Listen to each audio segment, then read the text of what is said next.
lagi untuk permasalahan sequence diagram untuk kasus yang sudah kita buat tadi. Di video yang pertama kita sudah buat sequence diagram untuk data produsen. Untuk kali ini kelola barang. Agak sedikit berbeda antara produsen dengan kelola barang. Perbedaannya adalah produsen dia diakses hanya sendirian atau oleh admin hanya diakses sendirian oleh admin, tetapi kelola barang ternyata ada pengaruh dari data produsen. Jadi setiap barang harus ketahuan siapa produsennya. Maka di activity diagram untuk kelola barang kita sudah buat kurang lebih seperti ini. Ada input barang, kemudian ada input data produsen untuk memasukkan data produsen. Data produsen di mana? Data produsen ada di barang. Maka untuk proses membuat kelola barangnya, ingat yang tadi caranya, yaitu kita add diagram, kita roll. Prosesnya kembali lagi kita lihat di sini dari admin menuju ke sistem. Maka prosesnya ini kita buat di sini adalah admin. Kemudian di prosesnya ini adalah buka menu kelola barang. Maka di sini berisikan menu kelola barang.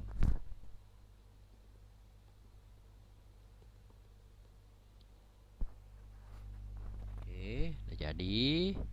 Maka sini ada proses di activity-nya, ada proses input barang yang terdiri dari input data barang dan input data produsen.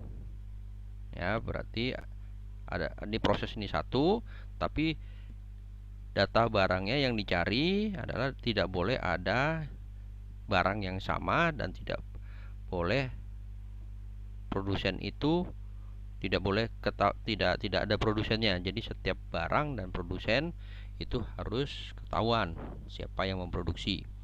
Maka di sini ada tabel barang,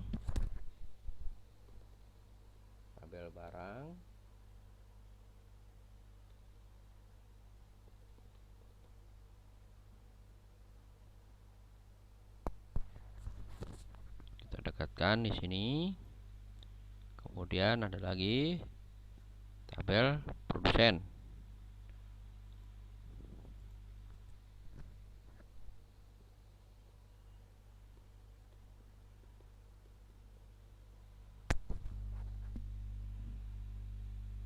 Maaf, ini kelewatan.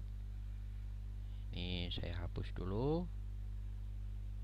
Nah, di sini.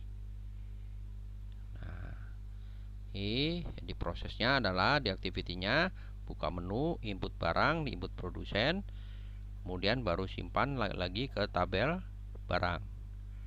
Maka prosesnya di sini tetap kayak tadi, kita message dari admin ke menu kelola barang. Di sini ketiknya buka menu barang.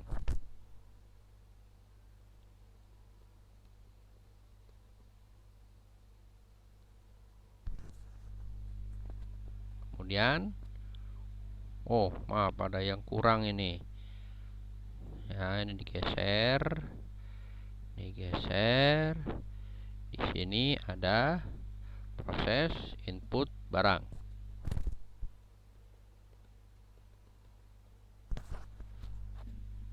Ada yang kurang, ini input barang. Bisa diluruskan. Ini tabel. Kenapa ini harus ada input barang? Karena di activity-nya di sini ada input barang dan input produsen. Ya, ada input barang dan ada input produsen. Maka ini juga ada input barang. Input produsen di mana? Input produsen ada di dalam menu barang. Ya. Kemudian di sini ada tarik dari buka menu kelola barang. Prosesnya selanjutnya adalah input barang.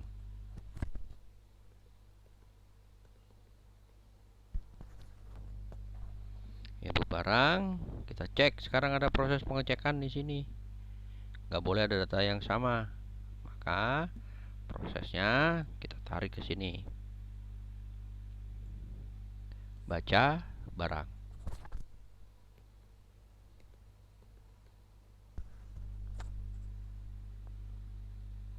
Tapi prosesnya di di activity-nya ada proses tidak boleh ada yang sama.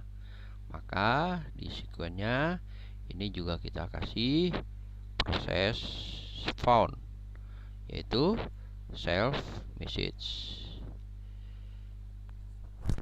Jadi kalau data yang ketemu ini maksudnya adalah kalau datanya ketemu dengan nama yang sama atau data yang sama, dia ditolak seperti ini. Kalau di activity penggambarannya ditolak kembali lagi ke sini. Tapi sequence cukup gambarnya segini. Kemudian kalau sudah selesai, bahwa di activity ada proses input produsen. Dasarkan cari produsen. Maka yang sini adalah kita tarik di sini. Jadi harus ada teridentifikasi produsennya. Berarti di sini ditulis narik dari tabel produsen.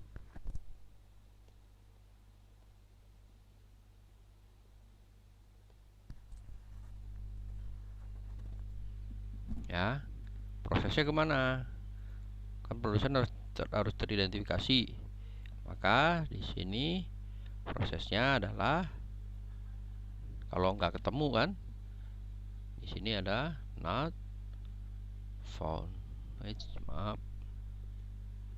Nah, kalau sudah lengkap semua, ini dipanjangin lagi, baru ini proses simpan. Simpan kemana? Simpan ke tabel barang.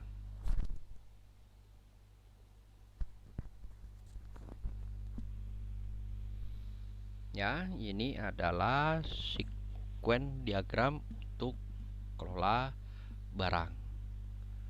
Untuk yang transaksi, ya, untuk proses transaksi ini hampir sama dengan kelola barang, tetapi nanti ada proses hitung. Ya, ada pengaruh dari kelola barang, ada proses hitung, makanya nanti agak sedikit berbeda. Oke. Ini sequence diagram yang sudah saya jelaskan pada video yang kedua. Maka pada video yang ketiga saya mau bahas mengenai transaksi sekaligus laporan untuk sequence. Demikian, sampai ketemu di video yang ketiga.